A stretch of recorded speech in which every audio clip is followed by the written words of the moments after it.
Leamos esta mañana el capítulo 17, libro de Jueces, capítulo 17.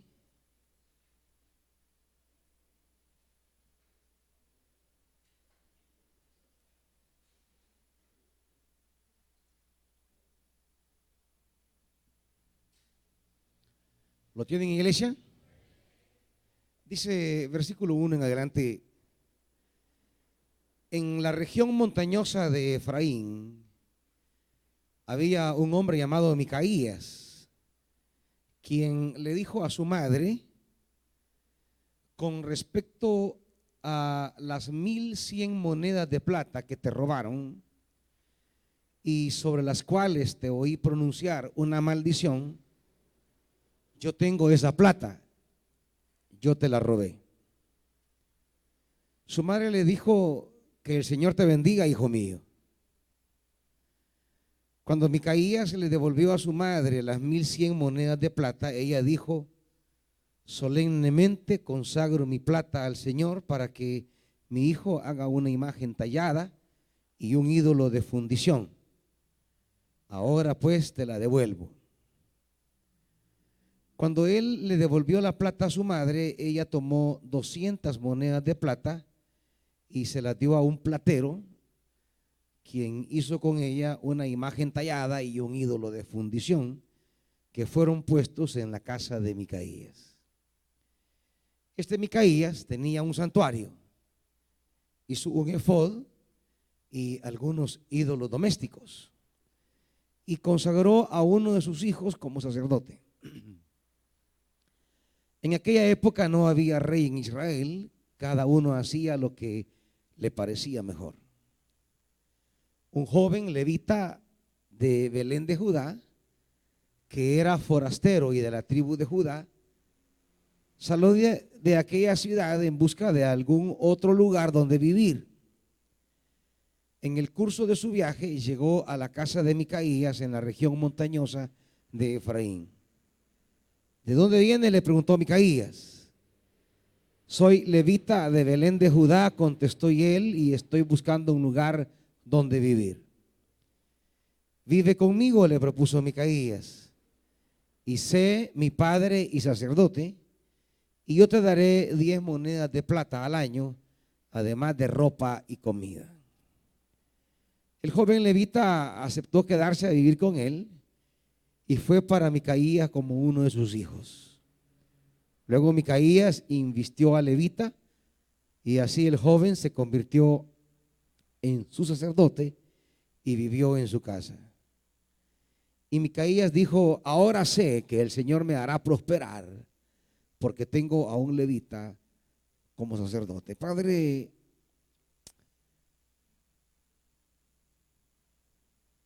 háblanos esta mañana para entender el secreto de nuestra bendición. Enséñanos el camino de tu palabra, en el nombre de Jesús. Amén. Siéntese, hermanita. 1, 1, 2, 3, 1, 2, 3. Prueba de sonido, prueba de sonido. 1, 2, 3. Subile un poquito al monitor, por favor. Como que le subiste los de arriba, ¿verdad? 1, 1, 2, 3, 1, 2, 3, 1, 2, 3. Muy bien, ahí. Bien.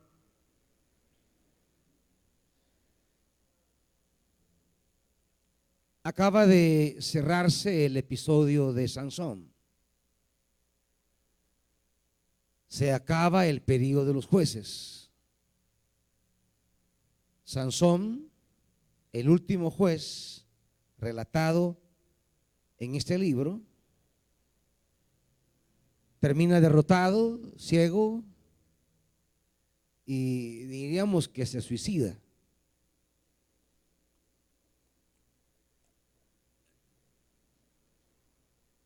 Y se termina así un ciclo de relatos acerca de los jueces. Es como que con Sansón se acaba la posibilidad de que Israel se vuelva al Señor, porque aún los mismos hombres levantados por Dios para hacer volver el corazón de Israel al Señor, pues ellos mismos se tornan incapaces de regresar ellos mismos, y si ni ellos pueden regresar, ¿cómo harán volver el corazón del pueblo a Dios? La esencia del liderazgo consiste en que el líder ha de ser el primero cuyo corazón se vuelve al Señor. No es posible tratar de producir resultados espirituales en la vida de un pueblo si la espiritualidad del líder no anda en la dirección correcta. Así que vale para todo liderazgo, comenzando desde el pastor hasta el líder de una conexión, de una chiqui o de una columna, no se puede impregnar de la espiritualidad divina a la comunidad que usted ministra si primero usted no está impregnado de esa espiritualidad divina. Por otro lado, diríamos que también se agota un modelo, diríamos un modelo en el cual Israel es conducido por hombres, pero nunca se llega al punto de querer ser conducido por la palabra de Dios. Y por eso cuando moría el hombre, Israel volvía otra vez al caos. Es decir, nunca Israel vivió, luego de la muerte de Josué, no vivió un momento en el que la palabra fuese la lámpara, la luz que dirigiera a Israel. Y eso significa que aunque hayan buenos hombres que se levanten para dirigir a la nación, si no se llega al punto en que el pueblo es dirigido por la palabra, realmente el pueblo nunca se volverá al Señor. Por muy buen líder que haya, si el pueblo no atesora palabra, pues el distanciamiento de Dios será crónico. Puede haber un buen liderazgo, pero si el pueblo no acoge, no recibe la palabra, pues no pasará mucho. De hecho, esa fue la experiencia de Jesús de Nazaret. ¿Quién más que Jesús para enseñarle a los discípulos y a los galileos el mensaje de Dios? ¿Qué mejor mensajero que él? ¿Qué mejor que él mismo les pudiese haber hablado? Sin embargo, fue infructuoso. Jesús, el gran mensajero de Dios, pues no tuvo mucho fruto. Al final de su vida, pues unas cuantas mujeres se quedaron con él. Por lo menos 3, 4, 5 mujeres estaban al pie de la cruz. El resto de discípulos se habían desparramado, habían huido. No habían asumido el seguimiento hasta el final. Y el grupo de discípulos mayor, pues mucho más lejanos. Algunos íntimos le niegan y le venden, los demás huyen. ¿Qué resultados? Pues mínimos. El gran mensajero no bastó para convertir a los discípulos. El gran maestro no bastó para que las multitudes se convirtieran. Porque no basta con tener un buen líder. Hay que recibir la palabra. Hay que dejar que la palabra entre. Por eso no es solo de venir a escuchar al predicador, porque el predicador da la palabra una vez. Más la palabra usted se la lleva consigo y tiene que meditarla, tiene que leerla, tiene que abrirse a la palabra. Porque solo la palabra es capaz de hacer lo que nadie puede hacer. Ningún hombre puede provocar los frutos que da la palabra. Por eso cuando el apóstol Pablo en su despedida de Éfeso en Hechos capítulo 20, acompáñenme.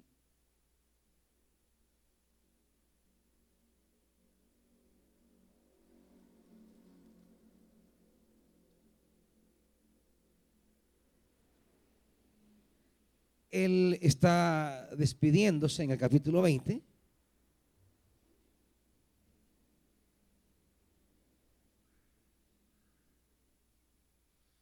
Manda a llamar a los ancianos de las iglesias y les va a dar un discurso de despedida.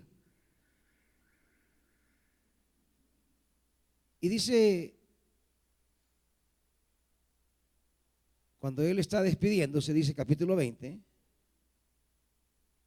versículo 32. Cuando él se retira y 31, si quieren arranquemos. Así que estén alerta, recuerden que día y noche, durante 3 años, no he dejado de amonestar con lágrimas a cada uno en particular. Y ahora, o sea, ya la partida, dice, los encomiendo a Dios y a qué, y a la palabra de su gracia, el mensaje. No le dice, se los encomiendo a Timoteo.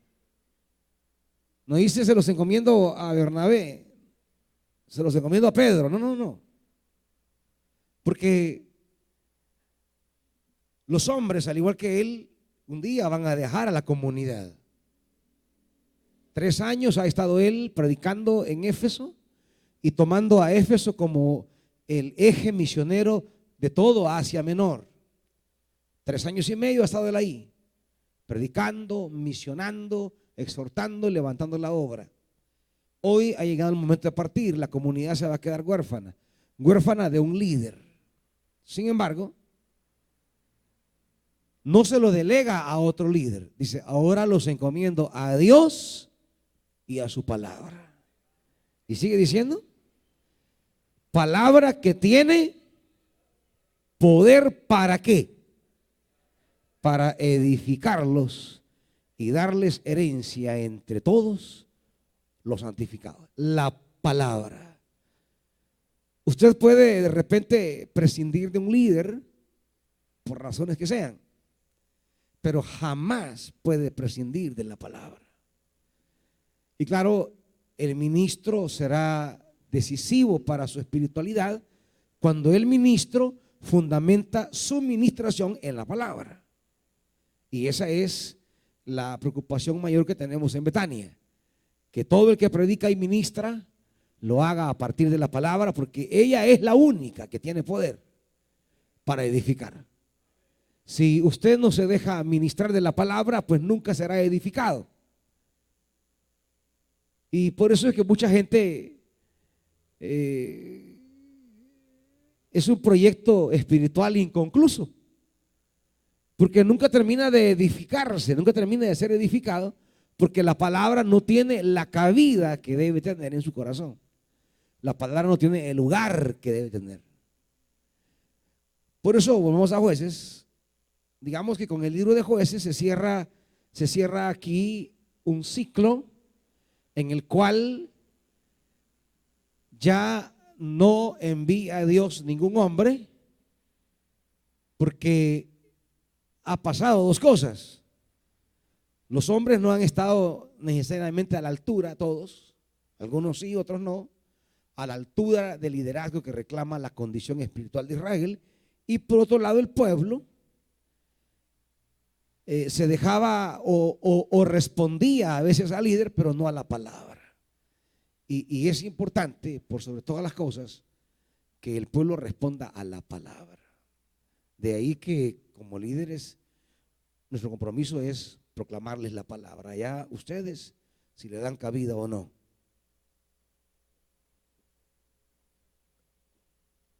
Mi tarea y mi preocupación es traerle de Dios una palabra, traerles un mensaje de Dios. Pero ya es su responsabilidad, no la mía, ya es su responsabilidad tener la actitud correcta ante la palabra, tener la apertura aprender a recibirla, aprender a acogerla. Eso hay que aprender. Hay que aprender a escuchar el mensaje, hay que aprender a recibir ese mensaje. Hay que aprender a internalizar ese mensaje, hay que dejarse llevar por ese mensaje. Y eso es aprendido, no solamente es de oírlo. Por eso dice Santiago, acompáñeme Santiago.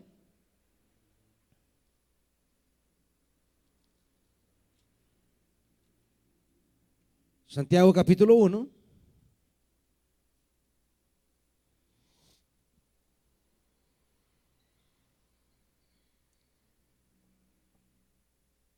Dice, versículo 21, Santiago 1, 21. Por esto despójense de toda inmundicia y de la maldad que tanto abunda. ¿Para qué? Para que puedan recibir con humildad. No omita esas palabras. Para que puedan recibir con humildad la palabra sembrada en ustedes, la cual tiene, otra vez, poder para salvarles la vida. Entonces, fíjese los movimientos que hay en el texto. Primero, para poder recibir, ¿qué debo hacer? 21. Para poder recibir, antes de recibir, yo debo de despojarme. O sea, debo de vaciar. ¿Por qué muchas veces no recibimos la palabra? Porque ya no hay espacio. ¿Me entiende? Usted está lleno de tanta tontera a veces, de tanta locura. Hay que aprender a recibir y el camino para recibir es vaciarnos primero. Hay que vaciarnos de tanta tontera que estamos llenos y ya no cabe nada, no hay espacio. Entonces recibir la palabra a recibir la palabra le antecede una operación de limpieza, un despojamiento. No hay manera entonces que usted reciba la palabra si antes de recibir la palabra no hay un vaciamiento. Usted puede venir aquí, sentarse y escuchar, pero escuchar no es recibir. Escuchar nada más es un acto físico, auditivo. Recibir ya es un movimiento del espíritu, el espíritu suyo. Recibir es que ya usted internamente ha hecho un movimiento de receptividad. No solamente la penetración audible, sino la interiorización. Cómo esa palabra haya cabida en nosotros. Y el apóstol está diciendo que no hay manera que recibamos si no nos vaciamos. Para poder llenar algo que está lleno, hay que vaciarlo. Porque si no, se desperdicia.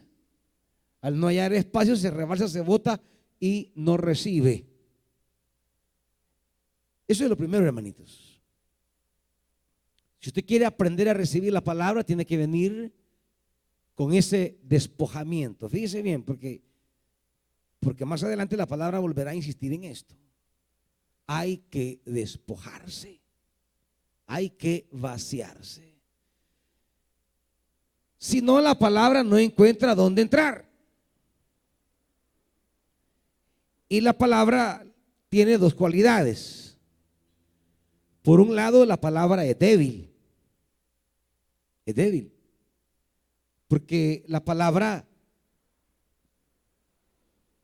no tiene el poder para entrar obligadamente en usted. usted debe recibirla.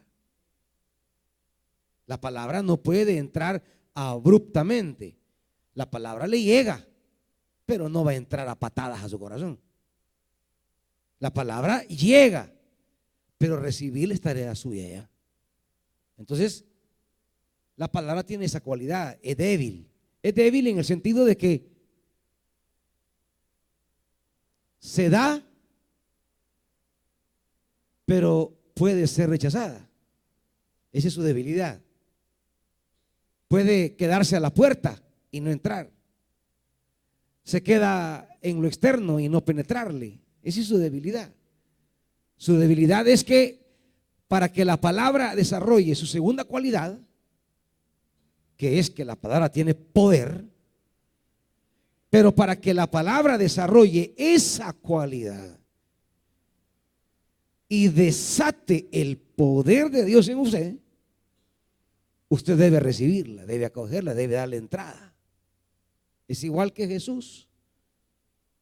He aquí yo estoy a la puerta. ¿Y qué hace Jesús?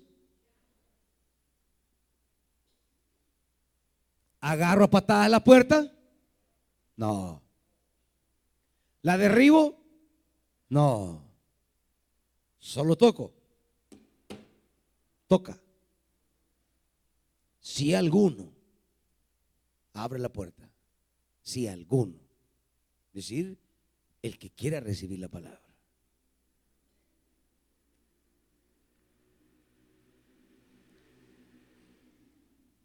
Su crecimiento y su desarrollo depende de su disposición para abrirse a la palabra. Si no, pasarán los años y usted será el mismo. Pasarán los años y usted no va a cambiar. Entró así a la iglesia y así va a seguir años y no van a haber modificaciones. Y aunque esté en la iglesia, seguirá repitiendo un ciclo de derrota como jueces, repitiendo ciclos, mientras la palabra no haya cabida en usted. Y si no le da cabida a la palabra, usted no recibirá los beneficios del poder divino y siempre estará culpando a otro. Sí, no, es que fíjese que la mujer, que fíjese que mi esposo, que fíjese que los hijos, que fíjese que el vecino, que fíjese que el pastor, que fíjese que el líder de columna, que fíjese que el líder de ministerio. Siempre alguien será el culpable de nuestra mediocridad. Siempre alguien será el culpable de su pobreza espiritual. Siempre habrá alguien a quien echarle la culpa. Siempre usted va a transferir a otro lo que es su sola culpa.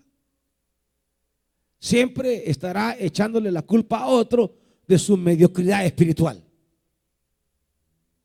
Pero no. Si aprendemos a darle cabida a la palabra, y esto pasa por despojarnos, es decir, antes de oír la palabra, y por eso oramos antes, debemos venir con una actitud de vaciarnos de ciertas cosas, de vaciarnos, para que la palabra haya cabida. Y una vez adentro, la palabra suelta su poder, el poder de salvarnos la vida. Ahora, aparte del despojamiento, ¿cómo hay que recibir la palabra? Con humildad. Con humildad. Es decir, que está en usted acoger con sencillez y humildad la palabra. 22. No se contenten solo con escuchar la palabra. Oigan, hermanitos. ¿Por qué? Porque se están dando paja solitos. Eso quiere decir. Si solo venimos a escuchar la palabra y le preguntan, ¿y usted es cristiano? Sí, va a decir, no, le va a decir, se está dando paja. ¿Por qué? Ser cristiano, ser discípulo o seguir a Jesús tiene que ver con seguir la palabra. no una religión ni ir a la iglesia. Asistir a la iglesia solamente es el instrumento para aprender a recibir la palabra. Pero si yo vengo a la iglesia y no recibo la palabra es por gusto. No digo oírla, recibirla. Porque de oírla todos lo oyen, pero igual no cambian los desgraciados, los mismos de siempre. Lo mismo, igualitos. Orgullosos hasta el copete. Vanidosos hasta la coronilla. Orgullosos desde la planta de los pies para arriba. O sea, están en la iglesia, pero no se ven modificada ninguna área de su vida. Es el mismo. Es el mismo. ¿Por qué? Porque no oyen la palabra ni la reciben. Hay algunos que ni la oyen. Y aquí hay servidores que ni oyen la palabra. Ellos están todavía peor. Por eso usted ve que no avanzan. No avanzan. No prosperan. No crecen. En el mismo puesto, en el mismo lugar, con las mismas condiciones. ¿Por qué? Porque lo que tiene poder para salvarnos la vida, como dice Santiago, no es estar chambeando con el hermano o la hermana. No, es la palabra. Es oír y atesorar la palabra. La palabra es la que tiene el poder de bendecirte. Pero hay que aprender a recibirla.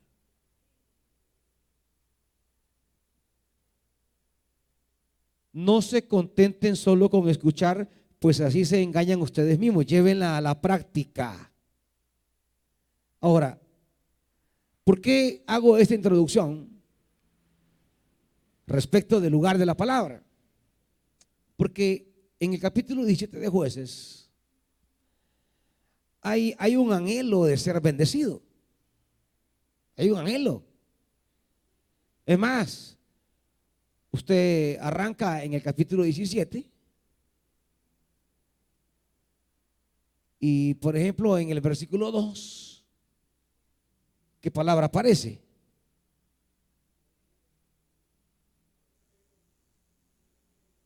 En el 2, hablando de bendición. Hay un anhelo familiar. El Señor te bendiga. Hijo mío, hay anhelo, ¿verdad? De bendición. Y al final, en el versículo 13, también hay hasta una declaración, ¿va?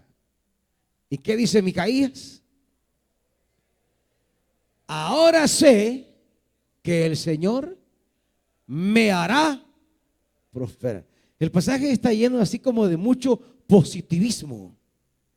El pasaje está lleno de de una mentalidad de querer ser bendecido. Y yo creo que usted quiere ser bendecido, ¿ah? ¿O no? ¿Está aquí para ser bendecido o maldecido? Creo que eso queremos. Ahora, el problema con este pasaje es que los personajes en el relato quieren ser bendecidos, pero tienen un problemita. Y este es el quid del asunto, por lo que hice en la introducción anterior. Versículo 6. ¿Cuál es el problemita que tienen todos estos que quieren ser bendecidos? ¿Ah? ¿Cuál es el problemita? Cada uno hacía lo que le parecía mejor. En aquella época no había rey y cada uno hacía. Entonces el pasaje nos quiere plantear lo infructuoso, lo imposible, que es ser bendecido y prosperado y andar haciendo lo que me da la gana. Eso es imposible. Ahí no dicen amén, ¿verdad, hermanitos? Cuando era de bendición, sí. Pero no. Es legítimo querer la bendición. Es legítimo querer prosperar. Pero el pasaje plantea una incongruencia entre el querer ser prosperado y el hacer lo que a mí me da la gana. Una incongruencia entre el anhelo de la bendición y la prosperidad de espalda a la palabra de Dios. Eso no se puede. Israel no fue llamado para hacer lo que él quisiera hacer. Israel fue llamado a poner por obra, y lo va a decir todo el Deuteronomio, poner por obra lo que Dios les ha dicho. Es decir, Israel debe ser el pueblo de la palabra. La bendición de Israel no está en su religión, sino en la palabra. Y lo que tenemos en el capítulo 17 es el anhelo de alcanzar la bendición a través de la religión, pero de espaldas a la palabra. Es decir, el pasaje manifiesta este contraste de ser bien religioso, pero de ignorar la palabra. Y así no se puede. Este no es el camino.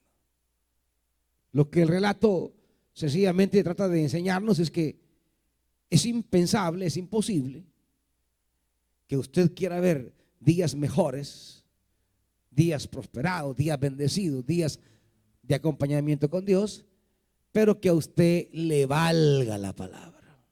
Es imposible, imposible. No hay manera que lleguen tiempos buenos a nuestra vida si no tomamos la palabra como alimento, como nutritivo, como aquello que nos edifica, que nos transforma, que nos guía, que nos ilumina. No es posible ver tiempos maravillosos si no tomamos en serio la palabra. Este es en esencia lo que el pasaje quiere plantear. En esencia plantea la historia de un hombre que quiere alcanzar la bendición de Dios, teniendo un lugar de culto, teniendo unas imágenes para dar culto, teniendo un efod para saber la voluntad, teniendo un sacerdote, es decir, montando el aparataje religioso. Pero la bendición no está en el aparataje religioso. La bendición está en la palabra. Y es que es tan fácil ser religioso, es más fácil ser religioso que estar atento a la palabra. Cumplirle a la religión es más fácil que cumplirle a la palabra. Es más fácil. Por tanto, lo que viene después de la muerte de Sansón es el desmoronamiento de Israel. Cuando la palabra no haya cabida en nosotros, pues lo que viene es que nosotros nos desmoronamos. Porque ¿qué es lo que nos edifica? Decía Santiago. Poder para edificarlos. ¿Qué es? ¿Quién tiene el poder para edificarnos? La palabra. Ahora, si yo no me estoy edificando, ¿qué es lo contrario a ser edificado? ¿Ah? Estar destruyéndose, estar desmoronándose. Por eso la vida de muchos parece esos glaciares que están derritiendo, o esas montañas que se están cayendo, se están lavando, el deslave que dice la gente. Hay muchos que están en la iglesia y se están desmoronando. Y dicen, mire, yo día a día voy peor. Yo estoy en la iglesia. Sí, está en la iglesia, pero está en la palabra. Sí, está en la iglesia, pero se nutre de la palabra. Le da acogida a la palabra. Le da receptividad a la palabra. Pero es que mire que yo tengo tal ministerio. No, si puede tener los ministerios que usted quiera. No, pero mire, yo estoy a la par del pastor. No, si esté a la par del pastor. No, es la palabra. Por eso hay gente que a la par de uno puede estar y de repente ya no está. Hay gente que de repente está al frente ministrando y de repente ya no está. Y no es el arrebatamiento, es el desmoronamiento. O sea que de repente el fundamento se lo traga la tierra, como a Datán y a Coré. Pero si aquí estaba, ¿qué se hizo? Claro, es el desmoronamiento de la gente que cree que porque está sirviendo está fortalecido espiritualmente. No, son dos cosas distintas. La fortaleza espiritual viene de la palabra, no de los hombres. No, de los hombres no viene de la palabra. La palabra es la que fortalece, la que consolida, la que edifica, la que levanta, la que sostiene. El hebreo dice que Dios sostiene el mundo con la palabra de su poder. Y ahí está el mundo, sostenido por la palabra. Al retirar la palabra, el mundo se desmorona. El mundo muere. Usted muere si no le va dando cabida a la palabra. Y el asunto es que los creyentes de hoy quieren encontrar la prosperidad a través de una cierta religiosidad y no tomar en serio la palabra. Y esto, dice este capítulo, no se puede. Bueno, si él termina diciendo, ahora sé que el Señor me va a prosperar. Pues sí, si usted se puede dar terapia solo. Usted puede ir, profetíceme algo bueno. No, si le pueden profetizar cosas buenas. Pero luego viene el capítulo 18 y usted ahí no va a encontrar nada bueno para Micaías. Al contrario, en lugar de prosperar, Micaías ahí para atrás va. Y es lo que narra el capítulo 18. La prosperidad que esperaba nunca llegó. Lo que llegó fue su caída, fue su fracaso. Lo que tenía lo perdió. Entonces, tenemos que revisar qué tanto tiene cabida la palabra en mí y qué tanto me estoy dejando transformar por la palabra. Qué tanto vacío mi vida, despojo mi vida para darle cabida a la palabra y que esta palabra desate su poder en mí.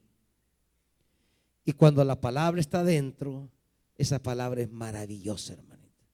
Esa palabra hace cosas tremendas porque viene de Dios. Pero hay que recibirla, hay que cogerla, hay que decir, esa palabra es mía.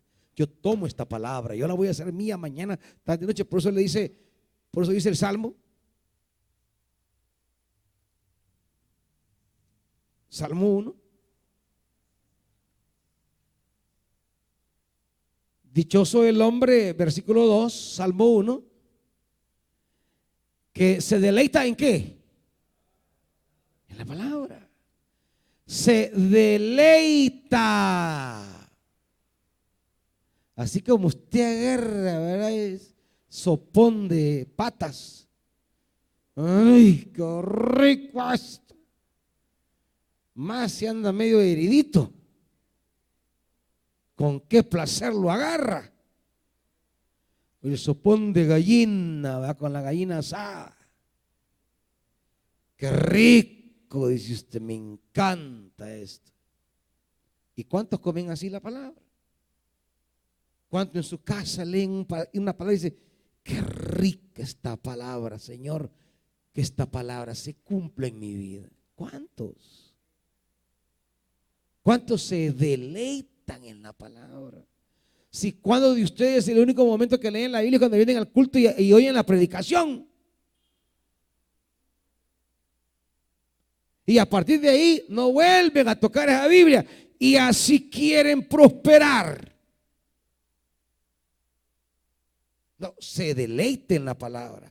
Día y noche medita en ella. La reflexiona, la medita. Esa gente dice, es como el árbol plantado a la orilla de un río, que cuando llega su tiempo da fruto y sus hojas jamás se marchitan. Y ¿qué dice? Todo cuanto hace, todo cuanto hace, todo cuanto hace, prospera. Allá Micaías quiere prosperar, pero quiere prosperar poniendo ahí imágenes, un efod, o sea, hacer un centro de culto, pues. Quiere prosperar haciendo religión. No, Salmo dice, se prospera deleitándome en la palabra. Hermanito, si está descuidando la palabra, esta mañana es tiempo de hacerle al Señor un voto, de ponerle más atención a la palabra. Porque ahí va su prosperidad, ahí va su bendición, en la palabra del Señor. En esa palabra Dios estará obrando para su bendición. Todo cuanto hace prosperará. Esta es la ironía del capítulo 17. Es la ironía de alguien que quiere la bendición, pero la quiere a su manera. Por eso dice que este hombre llamado Micaías se acerca a su madre para confesarle que él había tomado un pistillo, ¿verdad? Y claro, no es que él haya sentido deseo de volverse a Dios. No, es que él oyó que la mamá dijo una maldición. O sea, la mamá dijo, maldito el que me ha agarrado ese pisto. La mamá dijo que aquel que ha agarrado ese pisto, que le pase una desgracia en las próximas 24 horas. Entonces, lo que lo hizo reconsiderar fue el miedo a la maldición. Y es que nadie quiere ser maldecido, la verdad. Nadie quiere que nos vaya. Yo no quiero que me vaya mal, pues. Yo creo que usted no quiere que le vaya mal en la vida. Y entonces a veces el miedo nos mueve a querer de alguna manera la bendición, pero como es miedo y no amor a Dios lo que nos mueve, nos queremos refugiar en cierto aparataje religioso que me dé una cierta calma de conciencia. Es decir, ir a la iglesia a veces se vuelve como en ese calmante que yo necesito para sentir que estoy con Dios, pero realmente no tomo en serio lo que Dios quiere de mí. ¿Cuántas veces Dios me habla, me exhorta, me llama, me pide? ¿Cuántas veces la palabra de Dios llega a mi corazón y nos resistimos a esa palabra? Y queremos suplir la obediencia a Dios con una serie de esfuerzos vanos que realmente no traen la bendición. Por eso yo siempre le digo, cuando usted haga algo, hágalo por obediencia a la palabra. Porque si usted lo hace por obediencia a la palabra, será un compromiso entre Dios y usted, y entonces usted va a prosperar. Porque usted está obedeciendo a Dios, no a usted. Cuando Dios le habla, le dice lo que Dios quiere de usted, cuando Dios le da una palabra muy clara y usted entiende que Dios le está hablando, entonces usted ya entró en una relación con Dios. Ya sus tratos no son con los hombres, son con los Dios. Ya lo que usted haga, lo va a hacer en obediencia a Dios. Y aunque los hombres, oiga esto,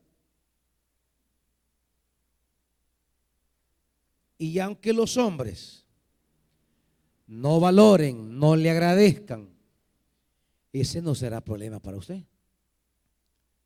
Porque usted no tiene trato con los hombres, usted tiene un trato con Dios. Así que independientemente de cómo los hombres valoren o no valoren lo que usted ha hecho por obediencia a Dios, ¿quién lo va a valorar? ¿Quién lo va a valorar? Aquel con quien usted ha hecho el trato. Y una cosa que sí tiene Dios es que Él es fiel a lo que se compromete. Y va a cumplirle a su vida lo que se comprometieron los dos. Porque Dios siempre cumple lo que promete, siempre. Pero claro, si usted hace trato con los hombres, siempre andará pendiente de la respuesta de los hombres a usted. Siempre estará animada o animado por lo que los hombres sean con usted. Y una de las cualidades de los seres humanos es que no son agradecidos. No son agradecidos. Usted se esmera, se esfuerza, la gente no agradece. Por eso es que en esta vida, si usted va a hacer algo, hágalo por amor al Señor, por obediencia al Señor, no esperando que los hombres le devuelvan o le retribuyan, porque es por gusto. Es por gusto. La gente no es agradecida. Uno se pasa faja. Mire, es más, a la gente que más uno le ayuda es la gente más ingrata, la más traicionera, la gente a la que uno más le ha apoyado y se ha sacrificado y usted ha hecho tantos esfuerzos. Es la gente que peor paga. Entonces, para que usted no se desanime y diga, no, yo ya no, ¿para qué voy a hacer? ¿Para qué voy a hacer lo bueno si la gente es mala? No, no, usted no puede tomar esa postura.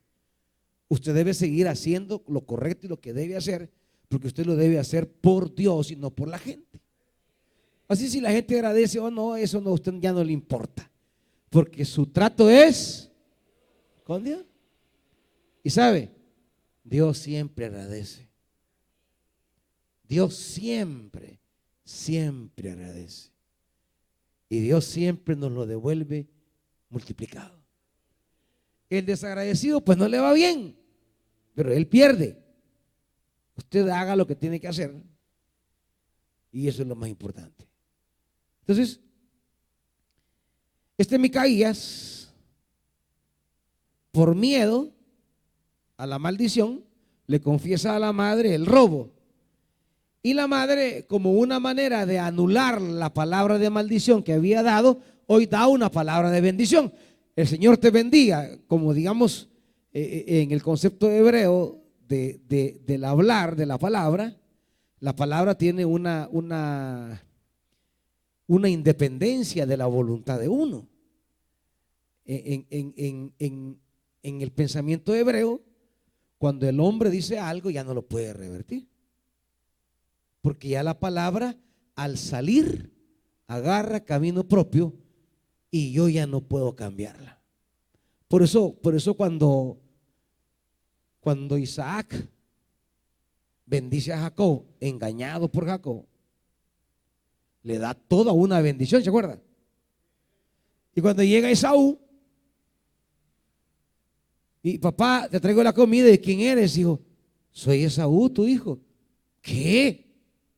No, pero si me acaban de dar de comer y yo ya le di mi bendición. Usted y yo diríamos, no, mis hijos no vale. Eso diríamos usted y yo. Ah, pues no, no eras tú. Ah, pues no, lo que dije no vale. Hoy voy a bendecir otra vez. Pero no. Ellos ya no pueden anular lo que dijeron. Tu hermano fue bendecido y bendito quedará. Y padre, y no habrá para mí otra. No, como no, pero es chiquita. Y casi que no es mi bendición, porque lo que le dice es: vas a sobrevivir por la fuerza de tu espada. Eso no parece una bendición, ¿va? Mientras que al otro le dijo: tus enemigos van a caer a tus pies con solo mirarlos. O sea, una gran bendición. Y al otro le dijo: no, si quieres vivir vas a tener que luchar, hijo. Entonces, usted se pregunta: ¿y por qué no anuló la bendición? Pues, si no le había dicho, pues. Sí, pero en el concepto hebreo no se puede, porque la palabra tiene una independencia propia cuando sale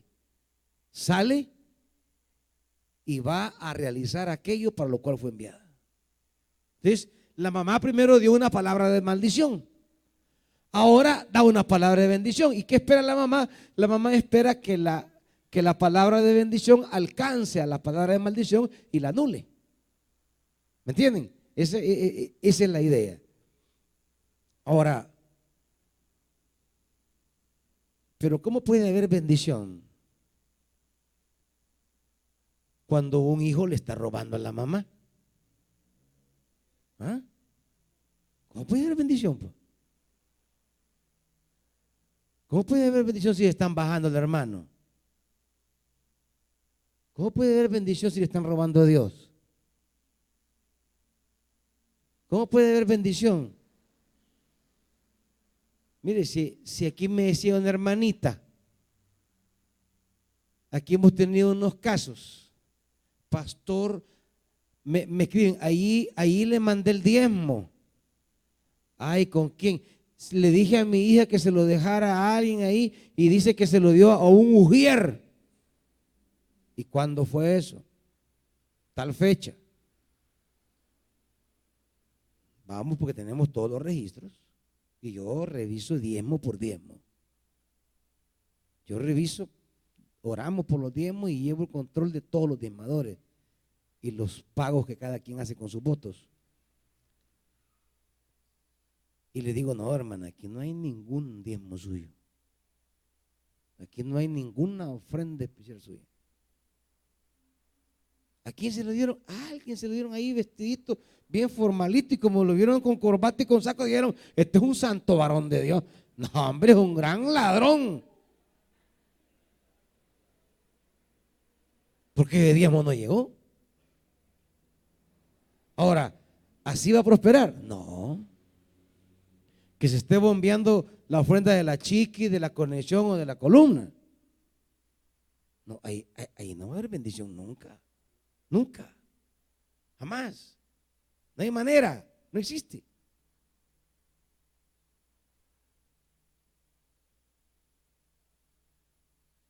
Por eso Malaquías le dice: vosotros me habéis robado, dice Dios. Me habéis robado. Entonces, en este ambiente donde hay un montón de cosas que están haciendo contrarias a la voluntad de Dios, no va a haber bendición.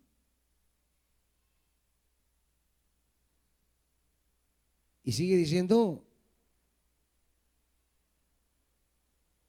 con el pisto, versículo 4.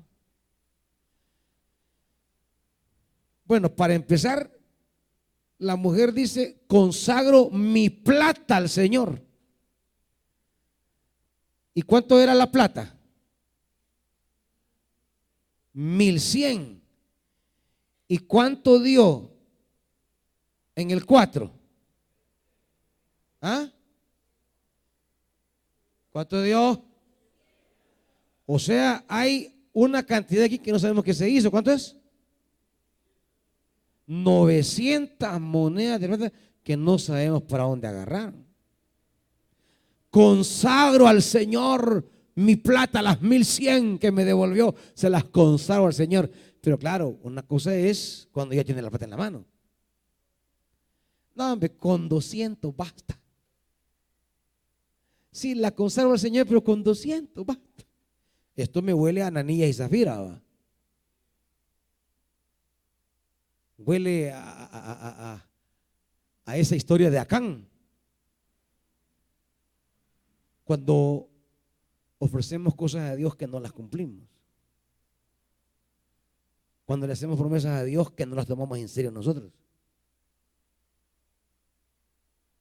Y así tampoco puede haber bendición. No va a haber bendición si usted no le cumple a Dios. Allá en enero, Padre, el año entero te sirvo y nada me va a hacer cambiar ni retroceder. Y ya en marzo agarran camino.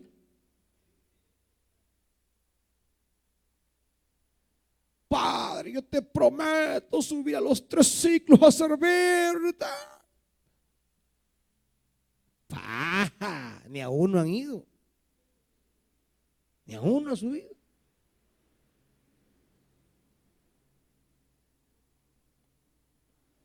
Padre, yo te prometo predicar en una colección. Yo prometo darte mi casa para que la palabra se predique. Nada de eso, nada de eso. Padre, yo te daré la primicia de tal día. Nada.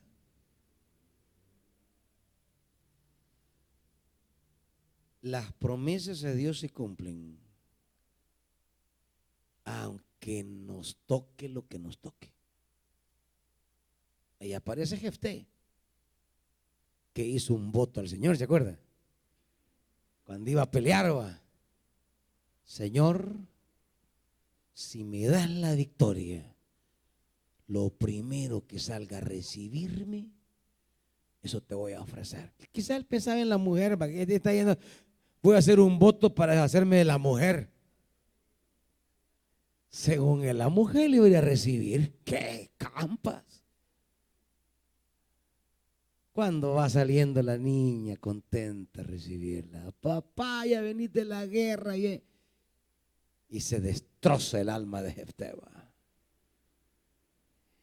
Y así como entre dientes va, hija, llama a tu mamá, corre, anda, llama a tu mamá. Y la niña emocionada de ver al papá alegre, va, ni le oyó entre dientes que le decía, hija, tu mamá que salga primero. Así que con todo el dolor de su alma, bueno, él casi que quería como romperlo, pero le dijo la hija, no, le dijo, no, papá, le dijo, con los votos al Señor no se juega. Si eso le prometiste, pues eso cumplirle. Y por mí no hay problema, aquí estoy. Porque no cumplirle a Dios es una fuente de problemas. Entonces, pregúntese siempre, cuando las cosas no caminan bien, ¿tendré en mi vida cosas que no le he cumplido a Dios?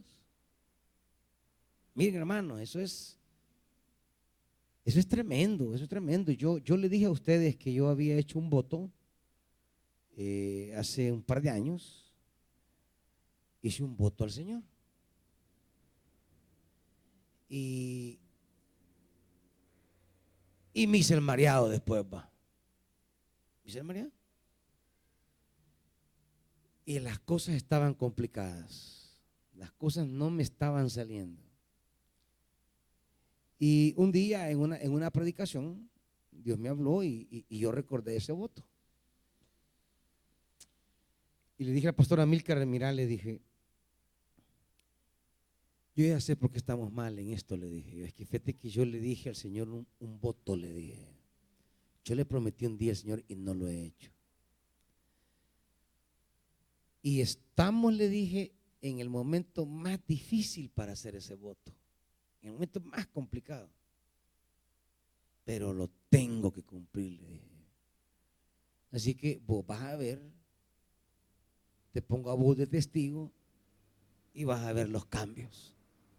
Hey, hermanitos, no podía cumplir el voto de una vez, así que lo hice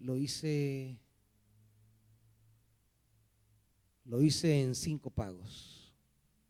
El voto al Señor en 5 pagos.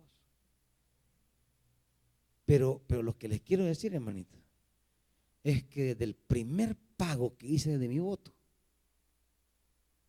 el Señor comenzó la bendición. El Señor comenzó la bendición. Terminé, gracias a Dios, con el 5.º pago del voto que hice. ¿Y qué me queda ahora? Preguntarle al Señor si no tendré un voto que me haya olvidado. Y yo le pido que me acuerde. Yo le pido, ayúdame a acordarme porque quizás se me ha olvidado, pero como a uno se le olvidan los compromisos. Lo que le deben a uno, no, lo que uno debe sí se olvida. Lo que a uno le deben, ahí está. ¿Cuándo me va a pagar? ¿Cuándo me va a pagar? Pero lo que uno debe, ni se acuerda. Ay, disculpe que se me había olvidado. No, pues sí que ahí es. Las deudas que uno tiene, las quisiera olvidar. Las que le deben a uno, no, bien claritas las tiene. Y eso pasa también con Dios. Yo le aseguro que usted se puede acordar de quién le debe allá de hace 10 años. Y bien clarito. Pero no se acuerda de un voto que le hizo a Dios hace un año. Hermanitos, hermanitas, cuando le hagamos voto a Dios, cumplámoselo. Bueno, es por su bendición. Yo le dije, bueno, pregúntenle un día al pastor Amílcar. Me dice como el 3.er pago del voto, porque él hace los pagos. Me dice, mire, siervo, estoy impresionado, me dice. Justo lo que usted dijo. Porque yo le dije, mira, Amílcar, ya vas a ver que esto va a cambiar desde que pague mi primer cuota del voto. No puedo hacerlo de un solo porque no tengo, no. Peor en este momento que no tenemos nada, casi que solo para el voto me alcanza. Pero lo vamos a hacer, Milcar, porque hice el voto al Señor. Mire, me dice, tremendo el Señor, me dice, cómo ha abierto su mano cuando usted cumplió el voto al Señor. Entonces, ¿cuántas cosas están retenidas? Porque le hicimos un voto y no se lo cumplimos. Te consagro las 1.100. Y claro, como cuando ya está el dinero. No, miren, y es que esto es paradójico. Fíjense que yo ese voto lo hice cuando hice un negocio del cual me iba a quedar un dinero. Y le dije a Dios, de ese dinero voy a hacerte el voto. Y saben que la desgracia, que el dinero llega y uno no cumple el voto. Entonces, cuando uno no cumple el voto, cuando tenía abundancia, si quiere la bendición, va a tener que cumplirlo en el momento más difícil económicamente. Es que así trabaja Dios. No lo cumpliste cuando te lo di, hoy lo vas a cumplir cuando no te doy. Y así me tocó, hermanitos. No lo quise cumplir cuando tenía para cumplirlo 10 veces. Pues me tocó cumplirlo cuando no tenía, pero más que para pagar una cuota de ese voto. Y quedándome por pagar el voto a 0.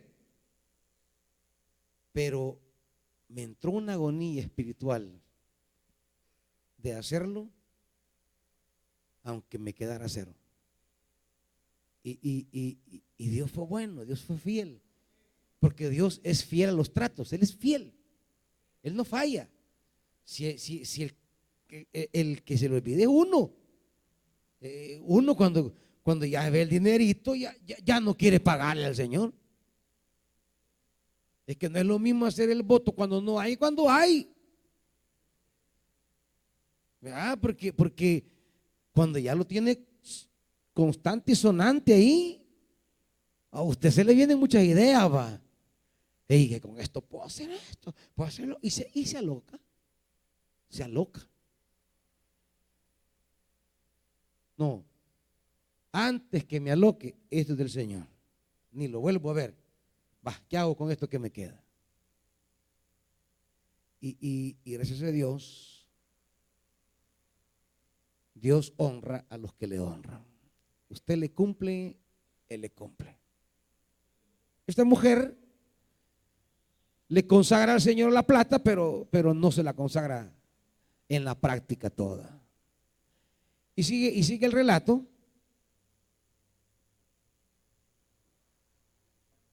Donde Micaías monta un santuario, versículo 5, hace un efod, consigue unos ídolos domésticos y más adelante contrata a un joven levita, versículo 12, para que se convierta en sacerdote de la casa. Y ahora él siente que ya tiene santuario, tiene su diócesis, tiene un sacerdote y está garantizando la prosperidad. Pero si no hay palabra, si seguimos con eso, cada uno hace, el hijo hacía lo que quería, la mamá hacía lo que quería, el sacerdote lo que quería. O sea, todos aquí hacen lo que quieren. El levita, ¿quién le paga mejor? O sea que no hace el ministerio como dice Levíticos que los levitas deben hacer el ministerio. No, lo hace como él quiere. ¿Verdad? Micaías hace lo que él quiere. La mamá hace lo que quiere. Y cuando la mamá, el papá, el hijo hacen lo que quieren, ¿cómo quieren ver la prosperidad en la familia?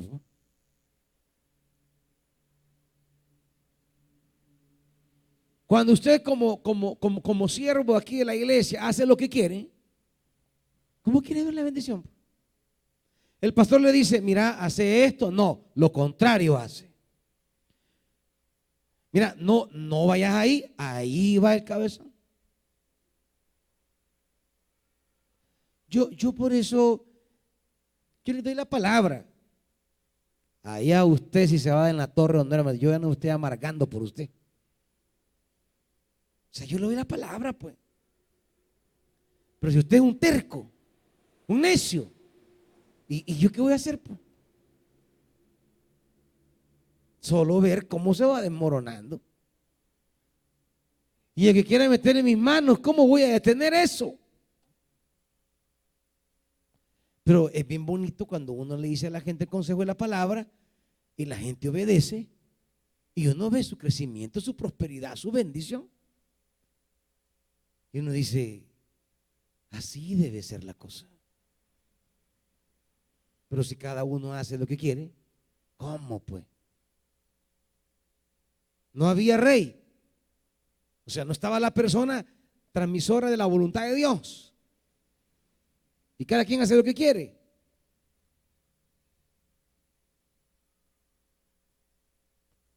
Si usted entra a una iglesia o a un ministerio, no es para hacer lo que usted quiere. Así no es el camino de la bendición. Por eso la humildad que decía Santiago. Que no se le suba la cabeza.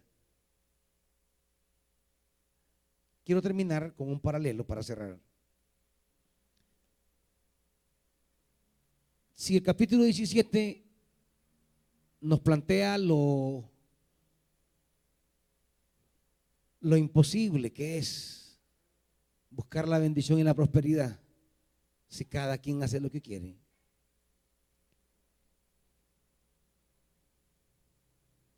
En Samuel vamos a encontrar el camino correcto. Por eso el primer libro de Samuel comienza como comienza el capítulo 17, fíjese, porque es para hacer un paralelo entre la forma en que Micaías cree que se encuentra la prosperidad y la forma en que Samuel nos va a enseñar que se encuentra la prosperidad. Por eso dice, mire el Jueces 17:1, en la región montañosa de Efraín había un hombre llamado Micaías. ¿Cómo comienza el primer libro de Samuel? En la sierra de Efraín había un hombre sufita de Ramatayín, su nombre era igual, comienza. Porque aquí tenemos las dos maneras en que se piensa alcanzar la bendición. La manera equivocada de Micaías y la manera correcta en que vendrá Samuel. Así como allá en la sierra de Efraín había un Micaías que va a nombrar a su hijo como sacerdote, aquí aparece también de la sierra de Efraín un hombre cuyo hijo va a ser sacerdote. Pero el camino es diferente. Aquí hay palabra. El sacerdocio de Samuel no será un trabajo como ese sacerdote que va a trabajar por Cristo. No, no, no. Samuel se va a vivir a la casa de Dios por un voto. Un voto. Una madre que hace un voto igual a otra madre que hace un voto, pero aquella madre no cumple el voto. Esta madre cumple el voto.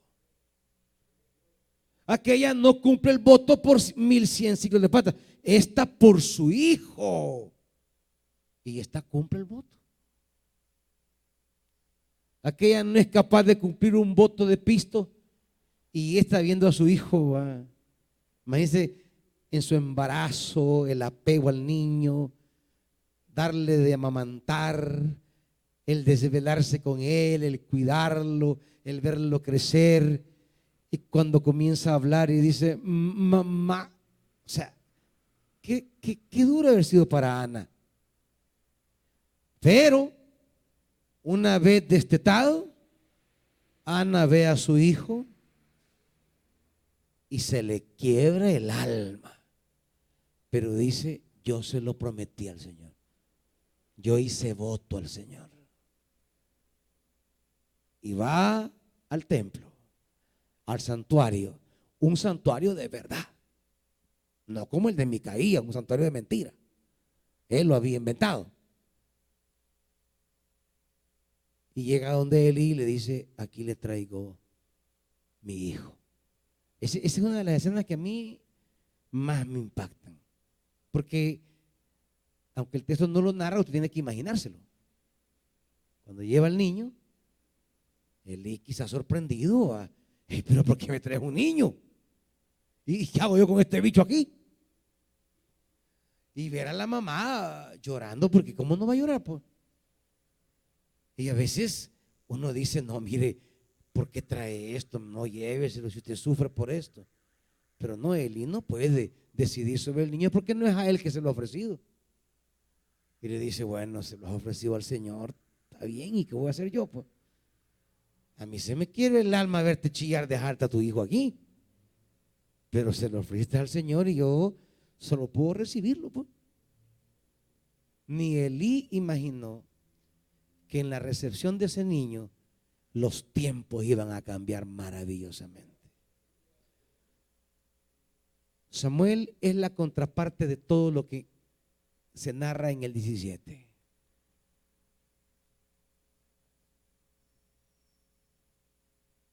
Una madre que no cumple votos, una madre que cumple votos.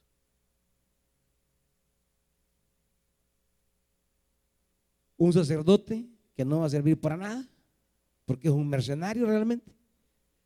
A Samuel, que es un siervo de Dios. Y a partir de Samuel,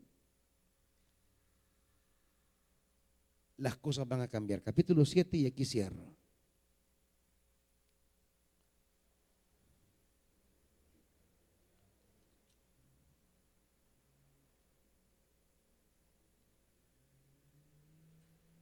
Capítulo 7, ¿están conmigo? El arca permaneció en Kiriat Jearim, versículo 2. y todo el pueblo de Israel buscaba con ansiedad al Señor. Por eso Samuel le dijo al pueblo: aquí está la verdadera palabra. Si ustedes desean volverse al Señor de todo corazón, ¿qué? Desháganse. ¿Qué decía Santiago?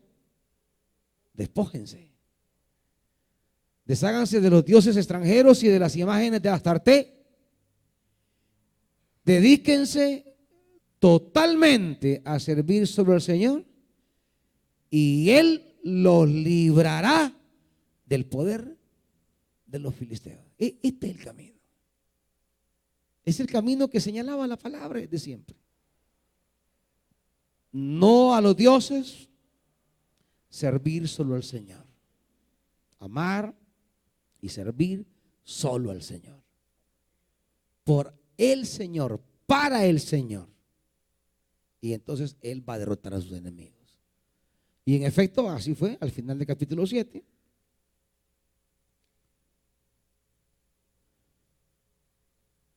Dice versículo 12. El 11, entonces los israelitas persiguieron a los filisteos desde Mizpa hasta más allá de Bet-car, matándolos por el camino. Después Samuel tomó una piedra, la colocó entre Mizpa y Sen y la llamó Ebenezer, diciendo: el Señor no ha dejado de ayudarnos. Pone una piedra y dice Ebenezer. Ebenezer significa piedra de ayuda. Es como Samuel diciendo: aquí pongo la verdadera roca de ayuda del pueblo de Israel. Es el Señor. ¿Es el Señor? Y ahí empezaron tiempos nuevos para Israel. Hermanitos, no es la religiosidad. No es que usted aparezca ahí de vez en cuando le da la gana. No es que usted quiera servir como le da la gana. No. Hay un relato de cuando David llevó el arca de Dios a Jerusalén. Y David dijo: bueno, es el arca del Señor, debe ser transportada en algo precioso. Fabricó una carreta preciosísima, nueva, nadie la había usado. Y consíganme, le dijo, 2 bueyes que nunca hayan trabajado para nadie. Y trajeron 2 bueyes preciosos, enormes, que nunca habían trabajado. Y David dijo: carreta nueva, bueyes nuevos, allí irá el arca. Pero resulta que en el camino era un poco quebradizo, como los caminos de Israel. Y el arca con los bueyes iba moviéndose. De repente el arca se iba corriendo en la carreta y hubo un momento que se iba a caer al suelo. Y había uno de los ayudantes por ahí que cuando vio que el arca se iba a caer, corrió a agarrarla y evitar que se cayera. Y en ese momento quedó fulminado.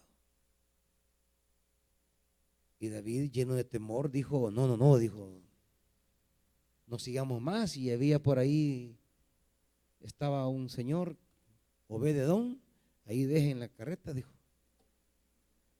Y Obed-edom comenzó a ser prosperado y bendecido.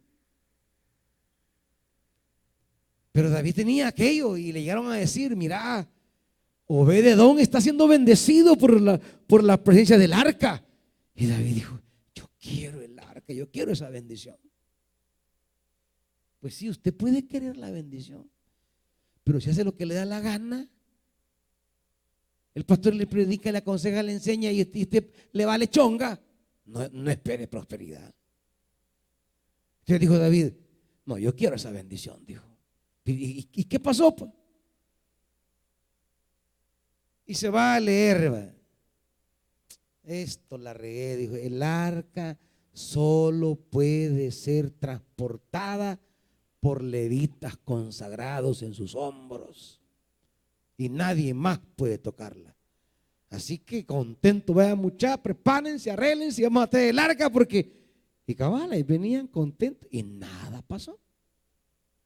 Nada pasó. Todo bendición. ¿Por qué? Porque David hizo como estaba escrito que se hicieran las cosas. Entonces, si usted quiere la bendición, pero quiere andar haciendo lo que le da la gana, no, si Dios dice, haga esto, haga eso. Si la Biblia dice, esto se debe pagar de tal manera, págueselo así al Señor.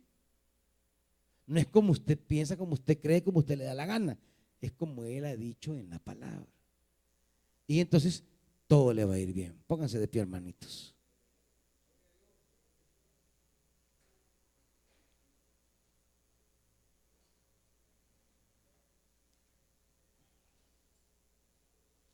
Padre, tu palabra tiene poder para edificarnos y nosotros queremos ser edificados.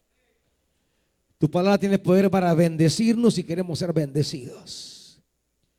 Te pido, Padre, en el nombre de Jesús, que nos regales un corazón para ser receptivo a la palabra.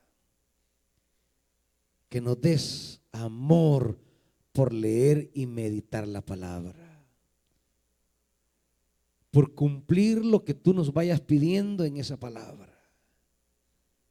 Por hacer lo que tú nos vayas pidiendo hacer en esa palabra. Porque ahí está nuestra bendición.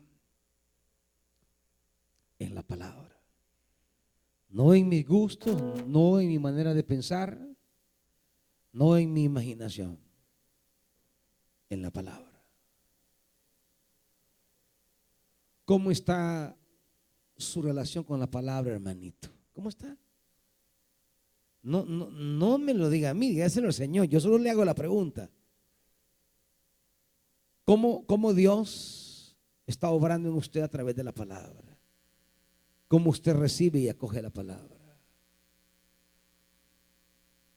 Dios quiere traer nuevos tiempos. Pero si cada uno hace lo que le parece, no es el camino de la bendición. Si esta mañana alguien quiere reconciliarse con Dios, reconciliarse con la palabra de Dios, puede venir y hacerlo. Puede venir y decir: Señor, yo vuelvo mi vida a tu palabra. Yo he querido construir mis propios dioses. Yo quiero la bendición de tu palabra.